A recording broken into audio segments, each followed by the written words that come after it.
እስቲ አንድ ጥያቄን ልጠይቃችሁ። እናንተ የምትጠቀሙት የፀጉር ቅባት ምን አይነት ነው? ከፀጉር ቆዳችሁ ጋር ከአናታችሁ ጋር ወይም ደግሞ ከፀጉራችሁ ጋር ተስማሚ ሆኖ አግኝታችሁታል? ለውጥንስ አይታችሁበታል? መልሳችሁን በኮመንት ላይ አስፍሩልኝ። የፀጉር ቅባትን እየተጠቀማችሁ ነገር ግን ያሰባችሁትን ያክል ለውጥ ማየትን አልቻላችሁም? እውነታው ግን እያንዳንዱ የፀጉር ቅባት ለሁሉም የፀጉር አይነት አይስማማም። እንዲያውም የተሳሳተ ቅባትን መጠቀም የራስ ቆዳችሁን እጅግ ቅባት የበዛበት ያደርገዋል፣ የቆዳ ቀዳዳዎችንም ይዘጋል ወይም ደግሞ ፀጉራችሁንም እንዲከብድ ያደርገዋል። በዛሬው ቪዲዮአችን ላይ ለጤናማ የፀጉር እድገት የሚረዱ 10 ምርጥ የሆኑ የፀጉር ቅባቶችን ለየትኛው የፀጉር አይነት የበለጠ እንደሚጠቅሙ እናም እነማን ደግሞ መጠቀም እንደሌለባቸው እንመለከታለን። እስከ መጨረሻው ድረስ አብራችሁኝ ቆዩ። ምክንያቱም በጣም ከታወቁት ቅባቶች አንዱ ለሁሉም ሰው ምርጥ ምርጫ ላይሆን ይችላል። ከመጀመራችን በፊት ታዲያ እንኳን ወደ ቻናሌ በደህና መጣችሁ እላለሁኝ። በሳይንስ የተደገፉ ቀላል የሆኑ የጤና ምክሮችን ወዳድ ከሆናችሁ ይህ ቻናል ይጠቅማችኋልና ይህንን ቪዲዮ ላይክና ሼር በማድረግ ሌሎችንም አስተምሩ። አዲስ ከሆናችሁም ሰብስክራይብ አድርጉላለሁኝ። ጥያቄያችሁን በኮመንት ላይ አስፍሩልኝ። ሰብስክራይብ ካደረጋችሁ በቀጥታ ወደ አንደኛው ቅባት እንለፍ። አንደኛ የሮዝመሪ ቅባት ነው። ሮዝመሪ ኦይል። የሮዝመሪ ኢሰንሻል ኦይል በተገቢው መንገድ ተበጥብጦ ሲቀባ በውርስ ወይም ደግሞ በሆርሞን ምክንያት ለሚመጣ የፀጉር መርገፍ አንድሮጀነቲክ ሄር ሎዝ ለምንለው እንደሚረዳ የተጠና ሲሆን በጊዜ ሂደትም የፀጉር እድገትንም ሊያሻሽል ይችላል። በተጨማሪም የራስ ቆዳ የደም ዝውውርን ሊያሻሽል እናም የቆዳ መቆጣትንም ሊቀንስ ይችላል። የሮዝመሪ ኦይል በጣም የሚስማማው እየሳሳ ለመጣ ፀጉር፣ ገና መራገፍ ለጀመረ ፀጉር፣ ቅባታማ የራስ ቆዳ ላላቸው እናም ስስ ወይም ደግሞ ቀጭን ፀጉር ላላቸው ሰዎች ተስማሚ ነው። የሮዝመሪ ኦይልን መጠቀም የሌለባቸው ደግሞ የሚቆጣ የራስ ቆዳ ካላችሁ እናም ከሌላ ኦይል ጋር ሳይበጠበጥ የምትጠቀሙት ከሆነ አይመከርም። እንዲሁም የሮዝመሪ አለርጂ ካለባችሁም እንዳትጠቀሙ። ለመጠቀምም ከ3 እስከ 5 ጠብታ የሮዝመሪ ቅባት ወይም ደግሞ ኦይልን ከአንድ የሾርባ ማንኪያ ማሟሚያ ቅባት ጋር ኬረር ኦይል ከምንላቸው እንደ ጆጆባ ወይም የኮኮናት ቅባት ጋር ቀላቅሉት። ከዛም በሳምንት ከ2 እስከ 3 ጊዜ የራስ ቆዳችሁን በደንብ ከ3 እስከ 5 ደቂቃ በማሸት መቀባት። ሁለተኛ የኮኮናት ቅባት ነው። የኮኮናት ቅባት ከብዙዎቹ ቅባቶች በተሻለ ሁኔታ ወደ ፀጉር ዘንግ ዘልቆ የሚገባ ሲሆን የፕሮቲን መርገፍን ለመቀነስም ይረዳል። ይህም ፀጉራችን ጠንካራ እንዲሆንናም በቀላሉም እንዳይሰባበር ያደርገዋል። የኮኮናት ቅባት በጣም የሚስማማው ለደረቅ ፀጉር፣ ለወፍራም ፀጉር፣ የተጨባበጠ ፀጉር ላላቸው፣ ከርሊ ሄር ላላቸውና ለተጎዳ ፀጉር ተስማሚ ነው።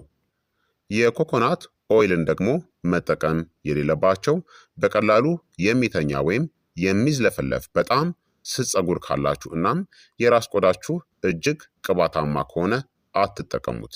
ለመጠቀምም ፀጉራችሁን በሻምፖ ከምታጠባችሁ በፊት ወይም ደግሞ አድሮ እንዲታጠብ በማድረግ በሳምንት 1 ወይም ደግሞ 2 ጊዜ ተጠቀሙት። ሶስተኛ የአርጋን ኦይል ወይም ደግሞ ቅባት ነው። አርጋን ኦይል በቫይታሚን ኢ እናም በአንቲኦክሲዳንት የበለጸገው ይህ ቅባት ፀጉር እንዲለሰልስ፣ እንዳይበታተን ወይም ደግሞ ፍሪዝነቱ እንዲቀንስናም በሙቀት ከሚመጣ ጉዳት ለመጠበቅም ይረዳል። የአርጋን ኦይል በጣም የሚስማማው ለሚበታተን ወይም ደግሞ ለሚኮማተር ፀጉር፣ ቀለም ለተቀባ ፀጉርና ከስስ እስከ መካከለኛ ፀጉር ላላቸው ተስማሚ ነው።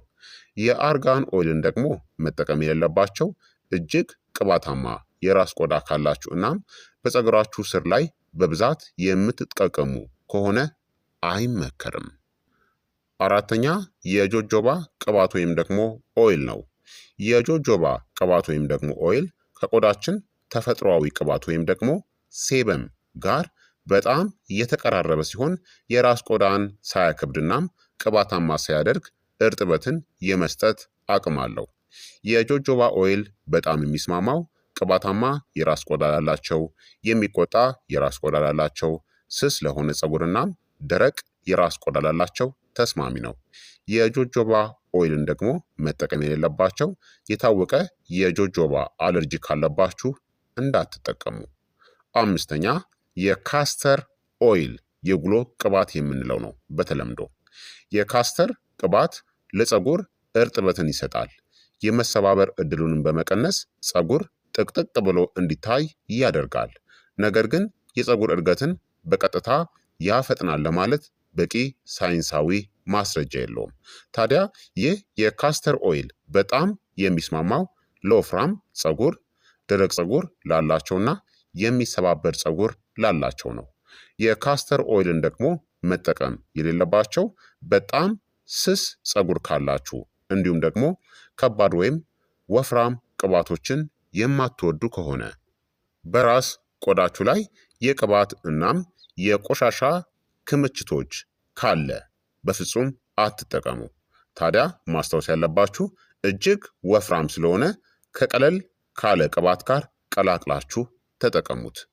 ስድስተኛ የጥቁር አዝሙድ ኦይል ነው። ብላክ ሲድ ኦይል የምንለው ታይሞ ኪኖን የተባለ ንጥረ ነገርን የያዘ ሲሆን ይህም የራስ ቆዳ ጤንነትን የሚደግፉ የአንቲ ኦክሲዳንትና የአንቲ ኢንፍላማቶሪ ባህሪያት አሉት።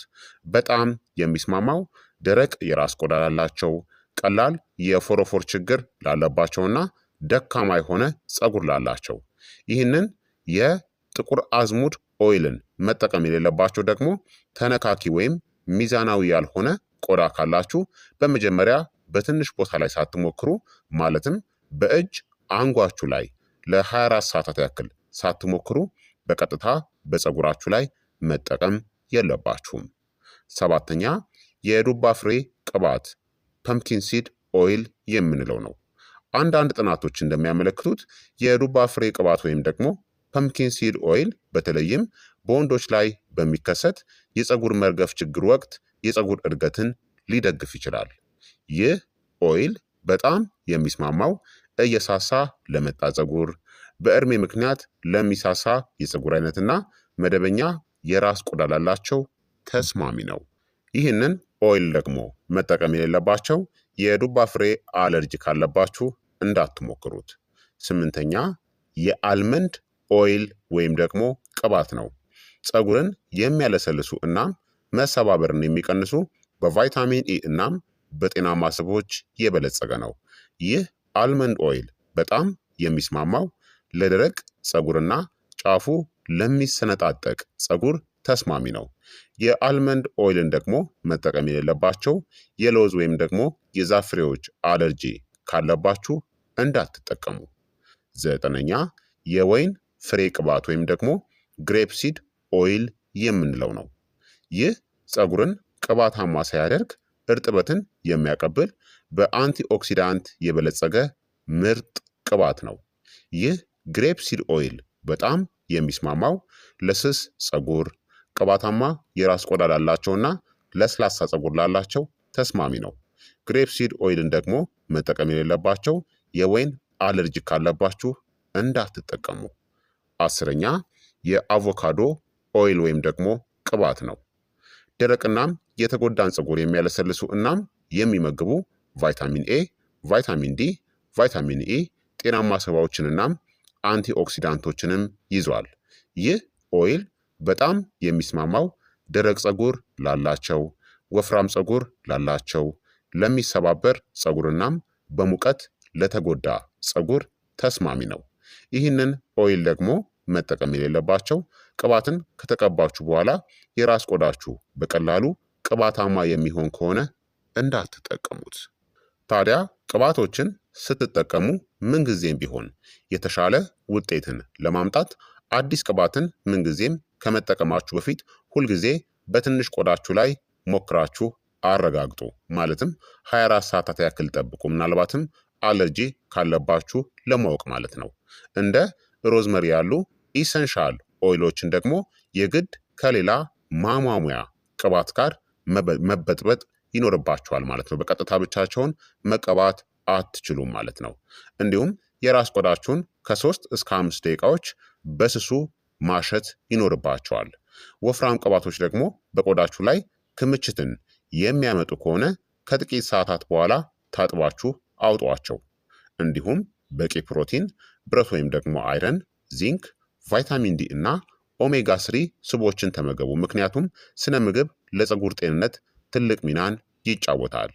እንዲሁም ድንገተኛ ወይም ከባድ የሆነ የፀጉር መርገፍ፣ የራስ ቆዳ ህመም ወይም ደግሞ የፀጉር መመለጥ ወይም ባዶ ቦታዎች ካጋጠሟችሁ የጤና ባለሙያችሁን አማክሩ። ታዲያ በአጠቃላይ ለደረቅ ፀጉር ከሆነ የኮኮናት፣ የአቮካዶ እናም የአልመንድ ኦይል ተስማሚ ናቸው። ለቅባታማ የራስ ቆዳ ከሆነ ደግሞ የጆጆባ፣ የግሬፕሲድ ኦይል እና የሮዝመሪ ኦይል ማለትም ከሌሎች ቅባቶች ጋር የተበጠበጠ ተስማሚ ናቸው።